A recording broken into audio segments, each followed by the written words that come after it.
Lebih sangar dari suami, istri TNI pukul kru ambulan, marah di klakson. Tak terima di klakson saat ambulan lewat, wanita ini malah marah-marah dan ngaku istri TNI. Peristiwa ini terjadi di Matraman, Jakarta Timur. Pengendara motor yang berboncengan itu nyelonong masuk ke jalur cepat. Namun karena tak terima di klakson, wanita yang dibonceng mengaku istri oknum TNI malah memukul kepala kru ambulan. Istri dari seorang pria mengaku sebagai anggota TNI memukul kru ambulan di kawasan Matraman, Jakarta Timur pada Senin 20 November 2023 sekitar pukul 1:16 menit. Aksinya terekam dashcam ambulan milik Rasaf Ambulance Service. Kemudian video rekaman peristiwa itu viral di media sosial Instagram dan diunggah oleh salah satu akun. Berdasarkan kronologi beredar pada Rabu 22 November 2023, disebutkan bahwa ambulan mulanya sedang melintas di jalur cepat dengan kecepatan kira-kira 10 km per jam. Kemudian saat jalur di sebelah kiri ambulan terpantau padat, tiba-tiba seorang pengendara motor berboncengan nyelonong masuk ke jalur cepat. Pada video rekaman tersebut terlihat sang pengendara mengenakan helm, tetapi seorang penumpang perempuan yang menggendong bayi tampak tidak memakai helm.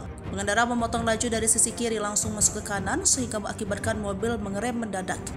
Mobil menyalakan klakson sehingga pemotor tidak terima di klakson. Tulis akun Instagram pada kolom keterangan unggahan.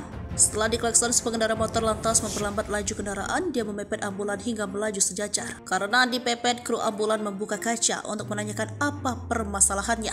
Setibanya di kantor polisi, kru langsung memarkirkan ambulan. Dia kemudian turun dari mobil untuk bertemu dengan si pengendara motor. Namun tak disangka dia justru mendapatkan tindak kekerasan dari si penumpang motor. Kru ambulan tersebut spontan menunjuk perempuan yang memukul kepalanya. Di waktu yang sama, si pengendara motor disebut mengaku sebagai anggota TNI.